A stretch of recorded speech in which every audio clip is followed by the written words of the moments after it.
Bonjour et bienvenue sur les ondes du podcast de PharmaPro, parce que la pharmacie, c'est la vie. Nous nous trouvons aujourd'hui, mardi 20 août 2024, à Genève, entre les quatre murs de la pharmacie du Muséum.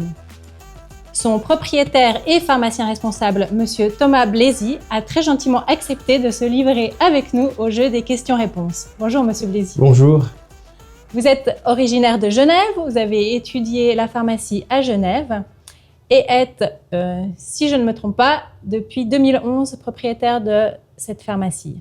Fin 2010. Fin 2010. C'était presque juste. Très bien. Racontez-nous un peu votre parcours de pharmacien. Moi, j'ai fini mes études de pharmacie. Ensuite, j'ai fait mes 2 ans obligatoires pour pouvoir devenir responsable entre 2 pharmacies de quartier à Genève. Ensuite, j'ai pris une responsabilité à la pharmacie des Avanchais pendant 8 ans pour un petit groupe familial. Et ensuite, je me suis installé en reprenant la pharmacie du Muséum à son ancienne propriétaire. D'accord. Et donc, vous aviez depuis le départ l'envie de devenir propriétaire d'une pharmacie ou comment Oui. En fait, j'ai un caractère, une nature et un caractère un peu indépendante.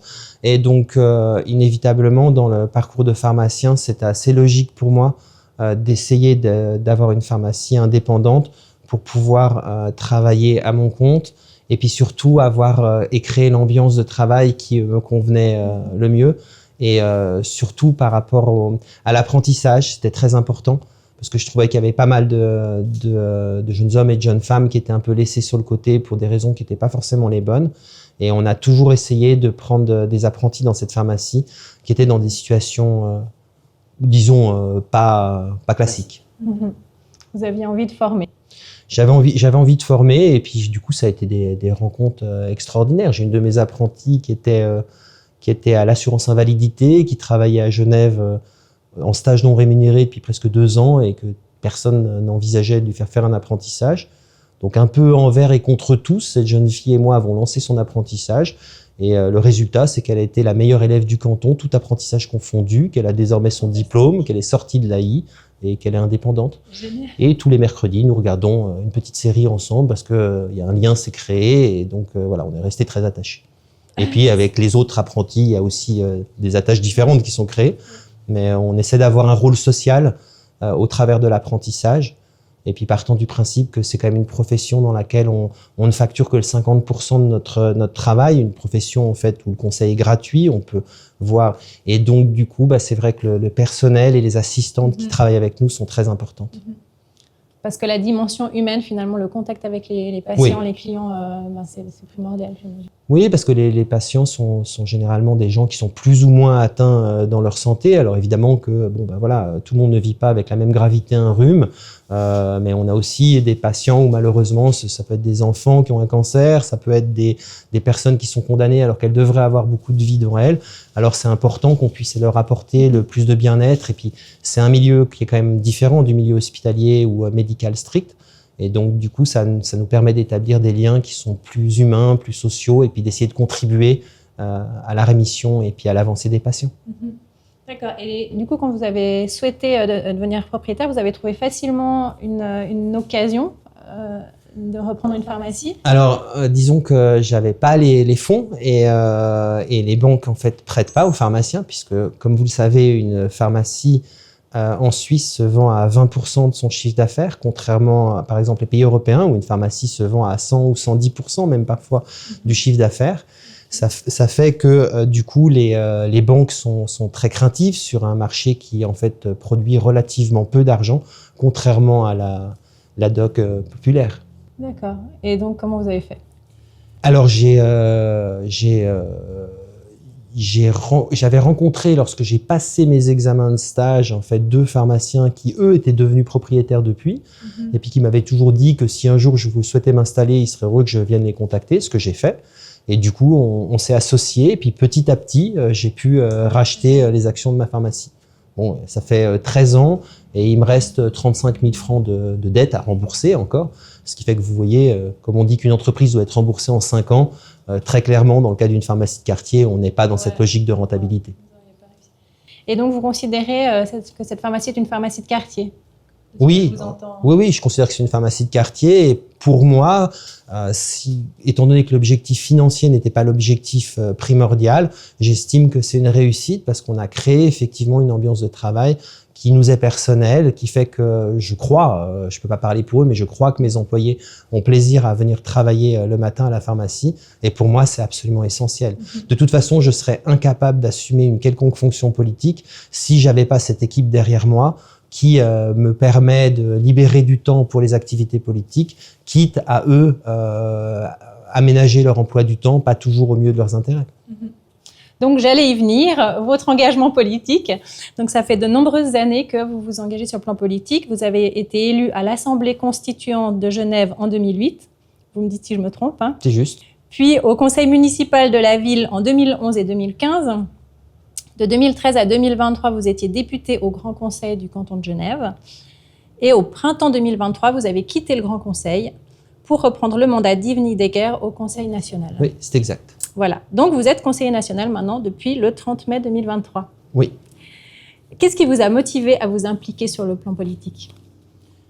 Alors, tout au départ, l'intégration au monde politique, c'était vraiment un hasard complet, puisque c'était un ami qui était sur la liste de la constituante, de la liste UDC à la constituante, qui m'avait demandé de participer à l'élaboration de leur programme de santé, parce qu'ils n'avaient pas de membres de la profession de la santé. Donc, du coup, donc j'ai accepté, et finalement, j'ai été élu. Et pour une constituante, j'ai décidé de partir. Et puis, avec les années, je me suis rendu compte que dans mon parti, je bénéficiais d'une indépendance d'esprit par rapport aux textes que je déposais au niveau de la santé, qui était très grande. J'étais pas coincé par disons les lignes PLR un peu rudes au niveau social, qui sont importantes pour les professionnels de la santé, ou par disons les lignes socialistes qui elles sont très rigoureuses par rapport en fait à l'aspect commercial. Et au niveau de l'UDC, j'ai pu arriver en fait à avoir ces deux composantes en fait de mon caractère qui étaient importantes pour moi. Et je dois dire que jusqu'à présent, ça a toujours très bien fonctionné par rapport aux textes que je déposais, par rapport à la réception qu'il y avait dans le parti, avec quelques incidents de parcours, avec une personnalité ou l'autre parfois, mais comme ça se fait dans toutes les familles. Très bien. Et comment, alors vous l'avez brièvement évoqué, mais comment vous arrivez à combiner cet engagement politique avec votre travail à la pharmacie, qui doit être déjà très prenant ? Disons que la seule solution pour que ce soit compatible, c'est en fait de pas prendre de congés, de pas prendre de vacances, et donc voilà, ça c'est un peu la règle de base. Puisque je veux dire, je fais pas je ne compte pas sur les revenus de la politique et je prends aucun revenu annexe. C'est-à-dire que je participe à 2 conseils d'administration. Un, c'est la SUAZ, donc l'Association Suisse des Assurés, donc c'est un mandat bénévole, et l'Association des pharmaciens indépendants, donc c'est une toute petite association, mais qui est importante aussi. C'est aussi un mandat à titre bénévole. Donc, disons qu'il faut compenser par le temps. Et du coup, en fait, j'achète mon temps de cette manière-là, pour pouvoir faire de la politique et puis, je l'espère, déposer des textes qui ont un intérêt et une portée générale, en particulier au niveau de la santé. Donc, on l'aura compris, vous ne faites pas de la politique pour gagner de l'argent, mais du coup, quand vous dites que vous payez votre engagement politique, c'est que vous devez engager des gens pour vous remplacer à la pharmacie C'est ça. Bon, il y a pas de secret. Le mandat de conseiller national. Quand je travaillais au municipal, je payais plus cher pour mes remplacements que ce que je gagnais. Au Grand Conseil, je gagnais à peu près 24 000 francs et je payais à peu près 24 ou 25 000 francs. Donc il n'y avait pas de gain. C'est-à-dire c'était vraiment de la milice, comme le veut le Parlement suisse. Et depuis que je suis au Parlement national, je dois gagner à peu près 80 000 francs et les remplaçants sont montés à 45 000. Donc il me reste quelque chose qui me permet donc du coup d'injecter puis d'améliorer un peu le fonctionnement de la pharmacie. Donc vous êtes légèrement bénéficiaire sur votre... C'est juste, oui. Depuis que je suis au Conseil national, c'est légèrement bénéficiaire, c'est juste. C'est bien. Donc vous êtes aujourd'hui le seul pharmacien représenté au Conseil national et le premier depuis une quarantaine d'années. Oui, c'est ça. Donc première question, comment avez-vous été accueilli en tant que pharmacien au Conseil national et puis comment expliquez-vous que les pharmaciens soient si peu représentés à Berlin? Parce que je pense que déjà la profession de pharmacien est une profession qui est extrêmement prenante. Il y a des très grandes responsabilités. On rentre pas chez soi le soir en se disant tout va bien et en passant à autre chose parce que on a délivré des médicaments toute la journée. Alors oui, on l'a fait avec le plus grand sérieux, mais ça n'empêche pas pour beaucoup de pharmaciens de se repasser la liste de tout ce qu'ils ont fait dans la journée pour être sûr que le soir, arriver à dormir sur leurs deux oreilles en étant sûr d'avoir fait tout de manière correcte. Donc il y a déjà ça. Ensuite, les pharmacies telles que le système de santé suisse est fait sont dans une concurrence assez extrême en fait dans les différentes villes et dans les différents cantons, ce qui fait que du coup ils n'ont pas forcément tendance à se rapprocher. Ils sont souvent concurrents les uns avec les autres et c'est dur souvent de déterminer des lignes communes d'action dans l'intérêt global de la population et de la profession en l'occurrence. Et puis je pense que c'est pas non plus forcément de notoriété publique. Beaucoup de gens se font une grande difficulté à l'idée de rentrer dans le monde politique ou de pouvoir obtenir un mandat, alors que dans la réalité c'est pas si compliqué que ça d'arriver à avoir des mandats politiques.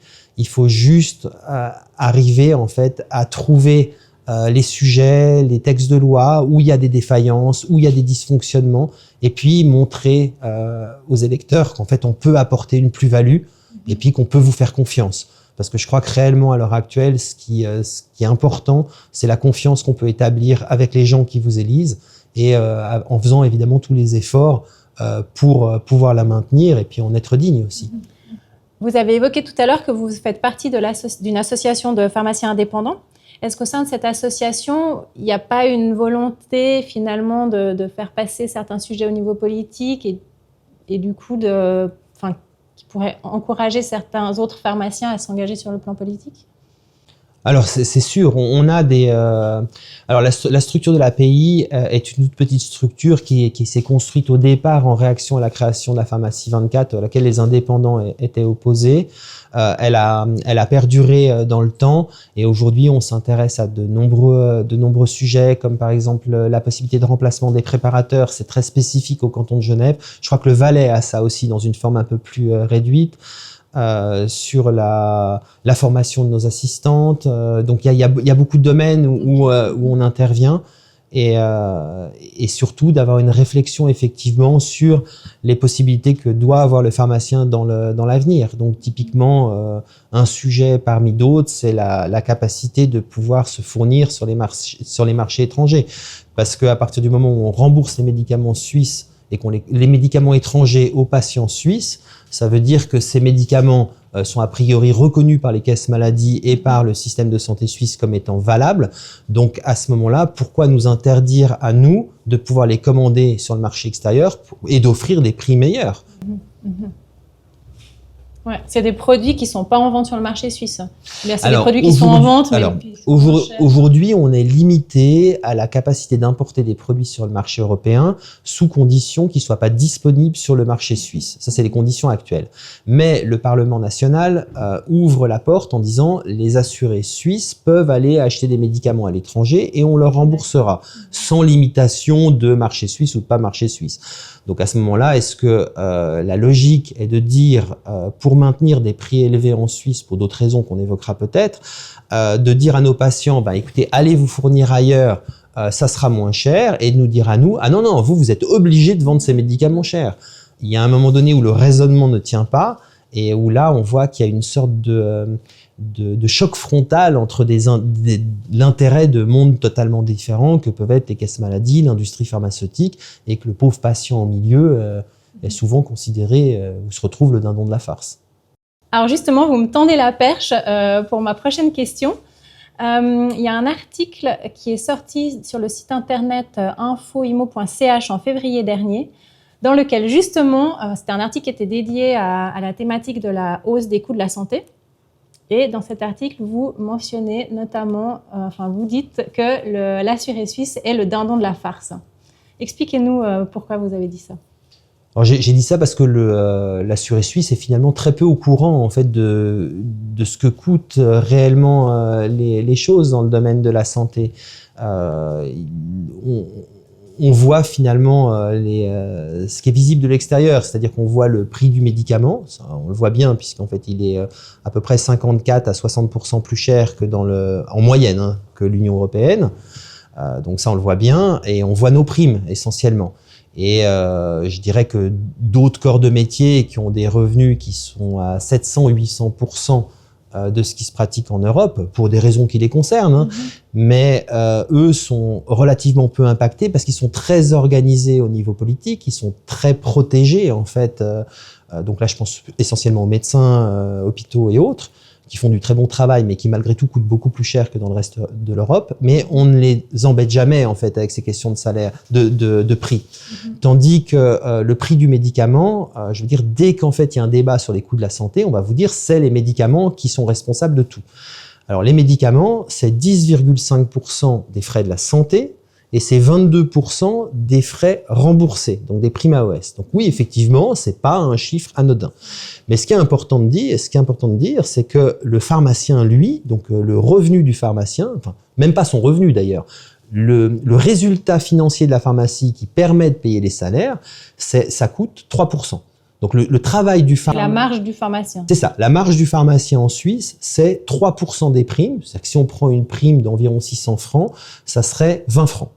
Le fonctionnement de la caisse maladie, c'est 5,2%, donc ça serait à peu près 40 francs sur les primes.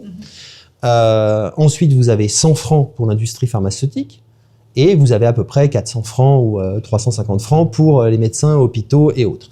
Donc ce qu'on voit bien, c'est que le pharmacien, sur une prime mensuelle, il va coûter entre 15 et 20 francs aux personnes. Et ça, personne n'en a conscience. On aurait l'impression que le pharmacien a plus d'impact sur la hausse des prix. C'est ça que on attribue au pharmacien la responsabilité du 22% du coût des médicaments sur les primes, alors que dans la réalité, le pharmacien ne coûte que 3%. Le reste des 22%, c'est d'argent qui revient à l'industrie pharmaceutique.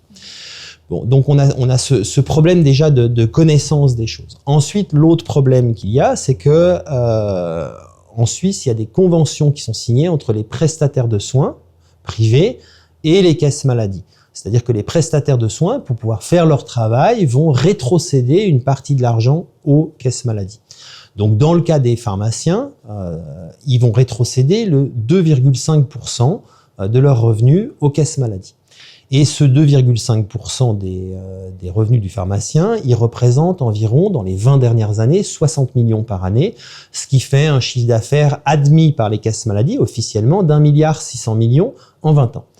Et sur ce 1,6 milliard, on s'est rendu compte qu'il y avait environ 150 à 250 millions qui avaient totalement disparu. En tout cas, qui n'étaient pas du tout là où les caisses maladies disaient qu'il était. Et sur la totalité du 1,6 milliard, ce que j'ai pu constater avec des contacts, et puis il y a justement un article du Temps qui a été fait sur ce sujet et sur les rétrocessions, donc des journalistes d'investigation ont fait l'enquête, et ce qu'ils ont pu constater en même temps que moi, c'est que l'OFSP a admis qu'il ne faisait aucun contrôle sur les caisses maladies, alors que les caisses maladies, par ailleurs, disaient on n'arrête pas d'être contrôlé par l'OFSP. Mais l'OFSP n'obtient que des données agrégées des caisses maladies, donc ils sont incapables d'aller dans l'analyse fine. Ce qui veut dire, dans la réalité, qu'on ne sait absolument pas comment ce 1,6 milliard a été utilisé par les caisses maladies. Et la problématique de ça, c'est que vous avez d'un côté les pharmaciens qui représentent que le 3% des primes, qui génèrent 1,6 milliard d'argent dans un système parallèle de rétrocession. Si vous étendez ces rétrocessions au 100% des coûts de la santé, vous arriveriez à un 80 milliards. Partant du principe que l'industrie pharmaceutique, elle aussi, fait des rétrocessions, les médecins aussi, les laboratoires aussi. Cette somme d'argent énorme, elle est absolument pas contrôlée. Donc, toute cette somme d'argent qui reviendrait aux caisses maladie. Toute cette somme d'argent, par rétrocession, revient aux caisses maladie, mais il y a quand même un mais. La LAMAL prévoit que toutes ces rétrocessions ne peuvent aller qu'à un seul endroit, sur les primes d'assurance du patient. En réduction des primes, ouais. Or, on a pu démontrer dans cette enquête que sur le 3% des pharmaciens, il y avait une part non négligeable qui n'allait pas sur les primes de l'assuré. Donc, en clair, que cette pratique n'était pas du tout conforme à la LAMAL. Alors attendez, je me permets juste, parce que j'essaie de vous suivre, c'est assez complexe, sur les 2,5% des pharmaciens, non? Là, on parle des 2,5% de rétrocession des pharmaciens vers les caisses maladie. C'est-à-dire, et non pas des 3% de marge dont on parlait. C'est juste, excusez-moi. C'est sur ces 2,5%-là, c'est exact. Et ce principe-là, on a pu le mettre en évidence, donc j'ai pu discuter avec la conseillère fédérale, Mme Baumschneider, et donc j'ai déposé un texte demandant qu'on fournisse les chiffres aux parlementaires, et le Conseil fédéral soutient en fait cette démarche, ainsi que la plupart des partis politiques, pour qu'une enquête générale soit faite sur à quoi sont utilisés ces fonds. Mais là où en fait ça fait vraiment réfléchir, c'est que à l'heure actuelle, ce qu'il faut bien comprendre sur le prix du médicament en Suisse, c'est que le marché du médicament en Suisse n'intéresse absolument pas l'industrie. Les 9 millions de concitoyens suisses, ça ne les intéresse absolument pas. Ce qui les intéresse... L'industrie pharmaceutique. Oui, l'industrie pharmaceutique. Là, ce qui les intéresse, en fait, c'est les exportations. C'est les 40% d'exportations. Or, la Suisse est prise parmi les 8 pays qui servent à fixer la moyenne pondérée à l'exportation vers l'Europe. Ce qui veut dire que plus le médicament va être cher en Suisse, plus en fait ils vont augmenter leur rentabilité sur les 40% d'exportation qu'ils peuvent avoir. Donc la question qui me vient naturellement dans ma tête, avec un esprit peut-être un peu pervers, mais malgré tout une réflexion, c'est que la caisse maladie va forcément, pour maintenir ce prix très élevé, intérêt de l'industrie pharmaceutique, demander une rétrocession. Et probablement que cette rétrocession sera beaucoup plus importante que le malheureux 2,5% du pharmacien dont on parlait tout à l'heure. Rétrocession qu'elle obtiendrait de l'industrie pharmaceutique. Exact. Et ça, on a des bonnes raisons de savoir que ça existe. Maintenant, c'est des chiffres que j'ai évidemment essayé de prospecter, essayé d'avoir, à part me conseiller de regarder ailleurs et de ne pas m'occuper de ce sujet-là.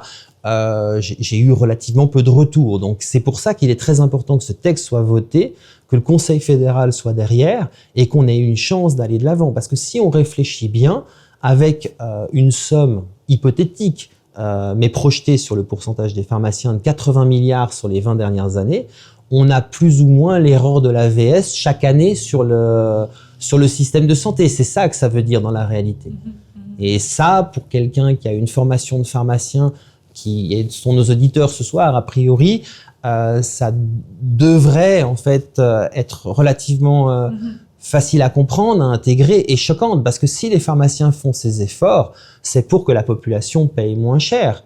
C'est pas pour autre chose. Et puis en espérant bien que l'État effectue un contrôle sur cet argent. Alors que dans la réalité, ce qui est très clairement apparu dans les articles, dans la volonté du Conseil fédéral et dans les chiffres, c'est que c'est pas comme ça que ça se passe. Donc, si je résume, on a un patient qui paye des primes d'assurance toujours plus élevées, qui paye des médicaments qui sont à un prix plus cher, oui, très clairement. Artificiellement plus cher, oui, c'est exact. Pour favoriser l'exportation, enfin les revenus liés à l'exportation.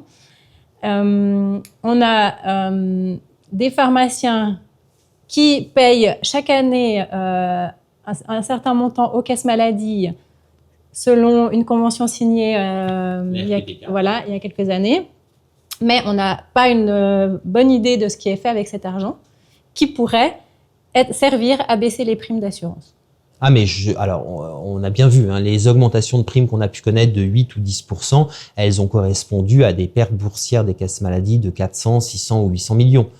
Je veux dire, là on parle déjà rien que sur les pharmaciens d'1,6 milliard sur les 20 dernières années. Ça couvrait toutes les augmentations. Donc, à quoi a servi cet argent? Et puis, admettons que cet argent ait fini par retomber, enfin, en tout cas, une partie de cet argent ait fini par retomber dans les réserves. Tout ce qu'on a pu faire sur la réserve a aussi bien démontré qu'on avait une opacité totale des réserves, avec des réserves qui suivent pas les patients quand ils changent de caisse maladie. C'est-à-dire que la réserve liée au patient dans une caisse alpha, s'il va dans une caisse bêta, l'argent restera au niveau de la caisse alpha. Il faudra les reconstituer au niveau de la caisse bêta et ça coûtera de nouveau une fortune à tout le monde.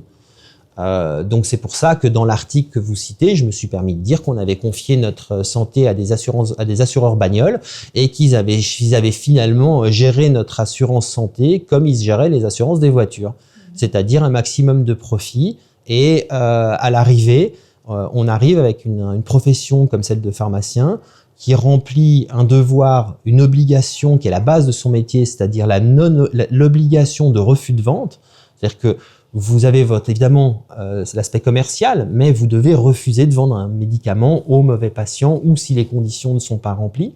Ça, c'est vraiment un devoir important pour le pharmacien.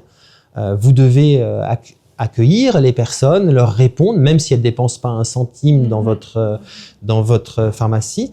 Et puis, vous faites le travail de facturation pour les caisses maladies, puisque vos dossiers de facturation, les caisses maladies auront juste à appuyer sur un bouton pour envoyer les factures. Mais pour appuyer sur ce bouton, elles prendront 2,5 fois le revenu du pharmacien. C'est-à-dire que le pharmacien coûte 3% des primes AOS et les primes, le fonctionnement administratif des caisses coûte 5,2%. J'avais arrondi au double, mais c'est un petit peu moins du double. Mais ça veut dire que pour simplement appuyer sur le bouton, les caisses maladies encaisseront beaucoup plus cher que le pharmacien pour faire le travail. Et ça commence à quand même être un problème, surtout dans un pays qui a connu récemment une pandémie où, si vous vous rappelez bien, tous les cabinets médicaux étaient fermés. Pas un choix des médecins. Ils étaient fermés, ils n'avaient pas le droit de recevoir de patients. On continuait malgré tout d'envoyer des masques dans les cabinets médicaux fermés. On ne sait pas bien pour qui, pourquoi, et dans le même temps, on expliquait aux pharmaciens qu'ils voyaient qu'on avait les pharmaciens italiens qui étaient en tenue d'apiculteurs, on avait les pharmaciens du monde entier qui étaient protégés. Enfin, les gouvernements italiens et français ont installé des plaques en plexiglas dans les pharmacies quand en Suisse vous arriviez à les acheter à 1 500 ou 3 000 francs parce qu'évidemment les prix avaient explosé. Et le Conseil fédéral considérait que le pharmacien était naturellement protégé de son virus par la largeur de son comptoir. Il y a un moment donné où je pense qu'on devrait plus s'intéresser à la gestion de nos réserves de matériel, de masques, de matériel sanitaire, en ayant des lois correctes et puis en ayant une vista un peu à long terme de ce qui peut se passer. Typiquement, les Italiens nous avaient bien prévenus de ce qui allait arriver. Ça nous a pas empêché de laisser les traders vendre les masques qu'on pouvait avoir sur le territoire suisse vers la Chine ou vers l'Italie parce que les prix étaient plus élevés là-bas.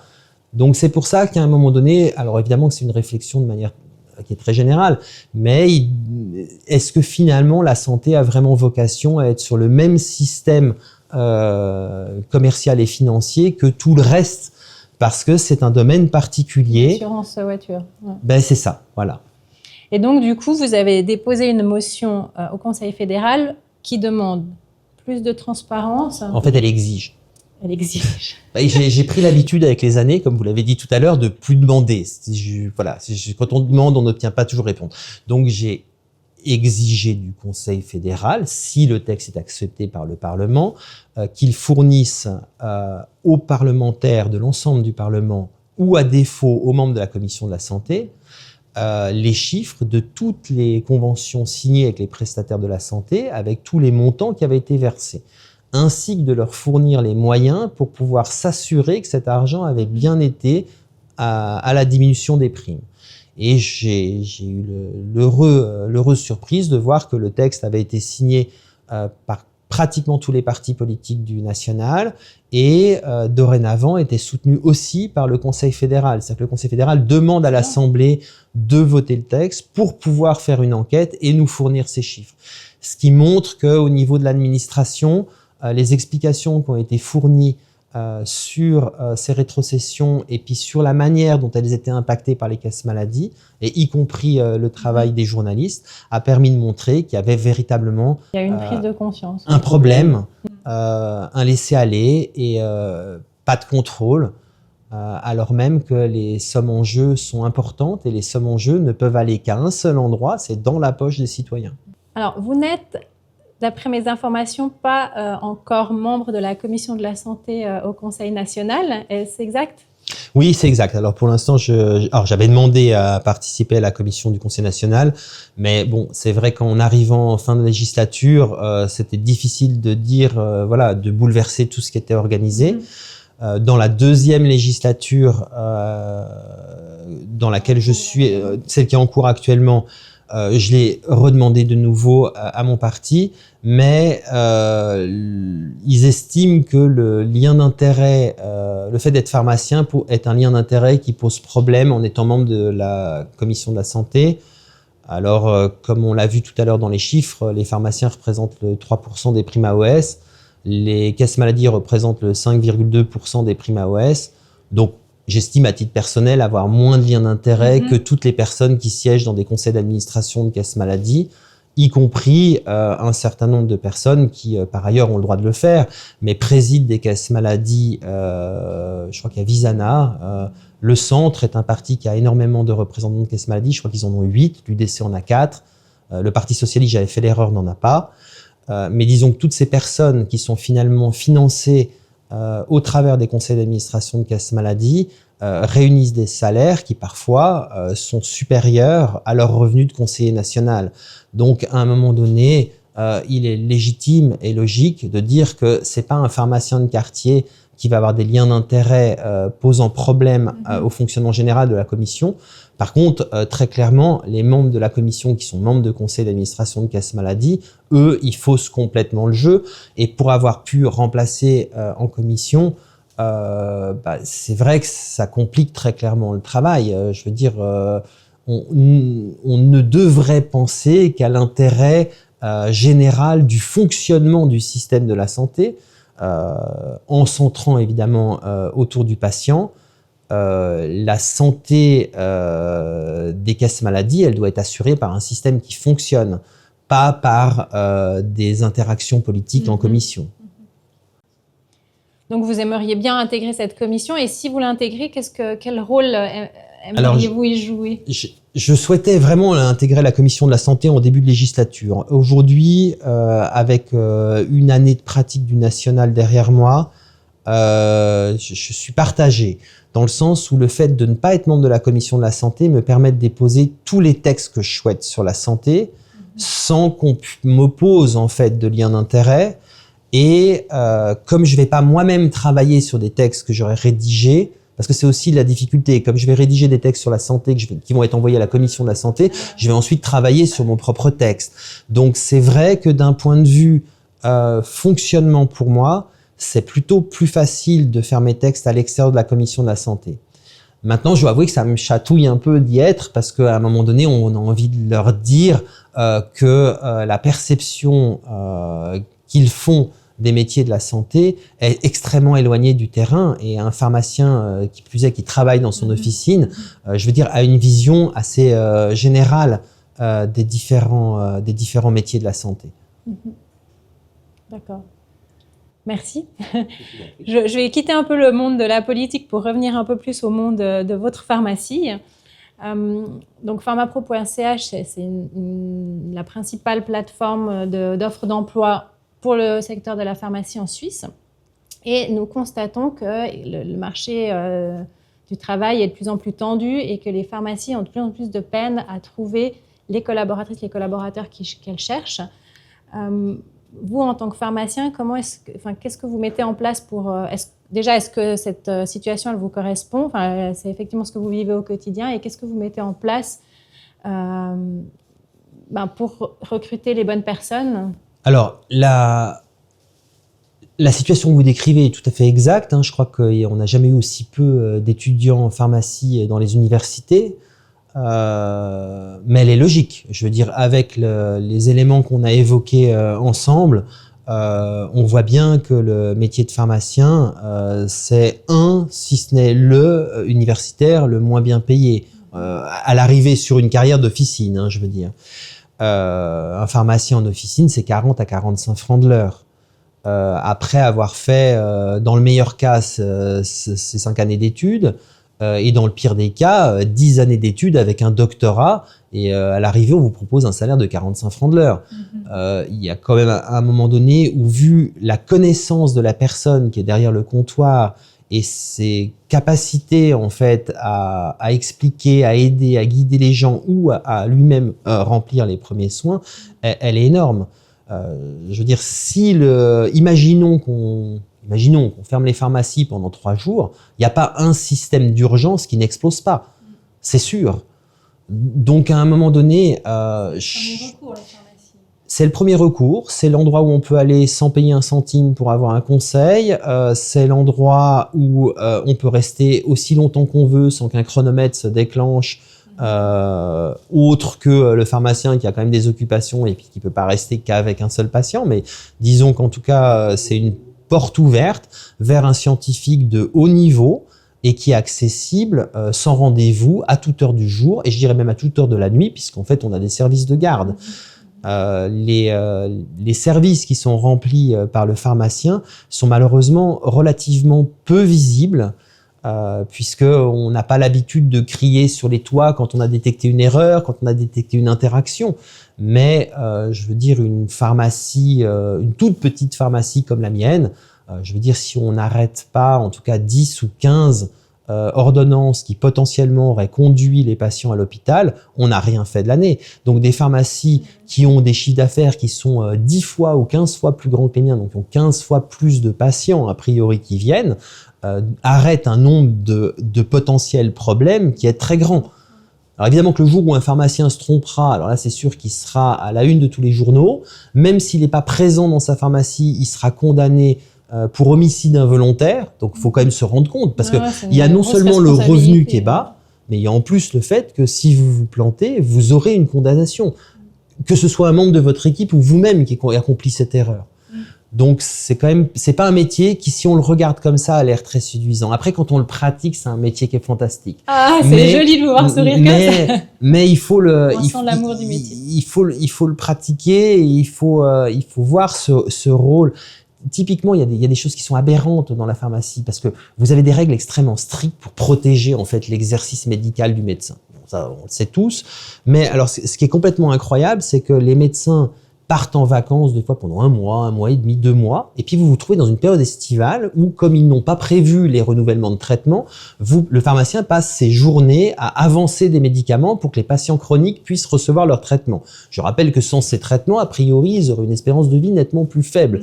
Donc, le pharmacien doit prendre le rôle du médecin en vacances, pas sa rémunération, le rôle du médecin et ses responsabilités, mais pas la rémunération. Il va prendre en fait le rôle du médecin et il va avancer le médicament sous sa propre responsabilité. Imaginons qu'il y a un problème. Est-ce que le médecin fera l'ordonnance ou s'il laissera le pharmacien tout seul dans ses problèmes? On ne sait pas. Quand vous avez des infirmières qui doivent mettre en place des protocoles ou des traitements, et puis que ces protocoles ou ces traitements n'ont pas été bien préparés, ou ils n'ont pas été bien expliqués, ou ils n'ont pas été bien compris, et qu'il n'y a pas de médecin pour les expliquer, les infirmières viennent vers le pharmacien qui prend des décisions qui de nouveau sortent complètement de son champ. Mais sinon, le patient n'est pas soigné. Donc, et toutes ces responsabilités-là qui s'accumulent les unes avec les autres, je veux dire, il faut vraiment se complaire dans des situations problématiques qu'on aime régler pour aimer le métier de pharmacien. Et du reste, c'est pour ça qu'en politique, je me suis beaucoup occupé d'aller chercher des dysfonctionnements, de savoir s'il était normal qu'un ministre part à l'étranger ou ou qu'une thérapeute soit laissée à sortir avec un homme qui visiblement était très dangereux. Enfin, il y a des tas de sujets ou des tas de choses en fait que le pharmacien cherche toute la journée pour être sûr qu'en fait il a rien loupé. Et finalement en politique, il y a dans la réalité beaucoup moins besoin de chercher pour trouver beaucoup plus de dysfonctionnements. Et c'est pour ça vraiment j'encourage les collègues à aller dans tous les partis politiques, peu importe qu'ils soient à droite, à gauche, ça n'a pas d'importance. Il faut que cette profession soit représentée parce qu'en fait elle a des bases morales dans son fonctionnement, des bases sociales, Et je pense qu'on a beaucoup à apporter à un Parlement qui ne nous connaît pas. Quand je suis arrivé au Parlement, je veux dire, c'est le pharmacien, pour eux, c'est le pharmacien de La Vie est belle, celui qui roule dans sa Ferrari avec 2 jeunes femmes à ses côtés et qui en fait n'est pas du tout représentatif de ce qu'est un pharmacien aujourd'hui. Mais du coup, est-ce qu'il y a quelque chose qui peut être fait alors, sur le plan politique pour peut-être changer cette réalité et faire que le métier soit de nouveau plus attractif, que plus de jeunes se forment au métier de pharmacien? Alors, pour que plus de jeunes se forment au métier de pharmacien, il faut être clair, il faut améliorer les conditions de la profession. Ça, c'est à pas de choix, parce qu'il y a un moment donné où il y a un pragmatisme, il y a un réalisme de la part des jeunes. Ils ont envie de réussir leur vie, de créer leur famille, enfin d'avancer et d'avoir une rémunération correcte qui leur permet d'assumer tout ça. Clairement, la pharmacie, comme on l'a dit, c'est pas le métier pour cela. Donc, il faut réévaluer cette profession pour qu'en fait, ça corresponde au minimum aux compétences des personnes. Moi, je forme des assistantes en pharmacie qui ont certes un CFC, mais c'est un des CFC les plus difficiles à obtenir. C'est beaucoup de travail et quand elles sortent, on peut leur offrir au mieux un salaire de vendeuse à la Migros, qui est une profession très honorable et particulièrement touchée dans le cadre du Covid dont on parlait avant et pour laquelle j'ai tout le respect. Mais je veux dire, cette formation, elle est pas payée à son juste prix. Et il faut pas oublier que le corps médical, comme on le voit dans les journaux, c'est une réalité, est soumis à des grandes pressions des patients, voire parfois de l'agressivité des patients, voire parfois à plus. Et là, nos assistantes en pharmacie, elles sont seules au comptoir. Alors oui, on est là, mais même si on est là, peu importe, c'est une profession qui est très féminine dans son ensemble. Quand l'État nous confie le rôle de gérer les dénonciations administratives des toxicomanes, il y a un moment donné où ça va pas. On n'a pas signé pour être policier. Ça nous met en danger, ce type de texte. Ouais, c'est délicat. On doit aussi faire les dénonciations sur les personnes victimes de violences conjugales, sur les personnes victimes d'abus de faiblesse. Voilà, donc toutes ces tâches ne sont absolument pas rémunérées. Donc, c'est pas que le but de la rémunération dans mon propos, mais c'est parce qu'en fait, véritablement, c'est la seule manière d'expliquer aux gens qui nous écoutent que 50% du travail effectué dans une officine n'est pas payé, en fait. Et alors, c'est toute la beauté de la profession aussi, je suis d'accord. Mais à un moment donné, cette beauté de la profession, elle peut pas servir à engraisser des gens qui sont déjà très gras. Et puis, ça serait bien qu'on nous laisse un peu de moyens pour pouvoir remplir les tâches qu'on doit accomplir ou celles qu'on nous attribue parce que d'autres ne les font pas alors que c'est les leurs. Parfait. Ça me paraît un magnifique mot de la fin, si ça vous va. Je vous remercie beaucoup pour cette interview. Ça a été un plaisir et merci d'être venu dans mon officine. C'est moi qui vous remercie d'avoir accepté de nous parler de votre métier, de votre activité politique. C'était passionnant. Nous vous souhaitons beaucoup de succès, en tout cas pour la suite de toutes ces occupations combative. Très prenantes. J'espère que la suite sera combative et j'espère surtout qu'on gagnera sur ces rétrocessions parce que je pense que la population suisse mérite vraiment pas d'être en esclavage avec ses primes d'assurance maladie et ça correspond pas, à mon sens, à la réalité du terrain. Alors, on croise les doigts. On croise les doigts. À vous qui nous écoutez en podcast ou qui vous nous regardez sur notre chaîne YouTube, merci d'avoir suivi cette interview jusqu'à la fin. Si vous êtes en recherche d'emploi dans le secteur de la pharmacie, pensez à publier votre CV sur le site pharmapro.ch. C'est gratuit, très rapide, ça augmente votre visibilité et facilite vos démarches auprès des employeurs. Je vous dis à bientôt pour un prochain épisode du podcast de PharmaPro, parce que la pharmacie, c'est la vie.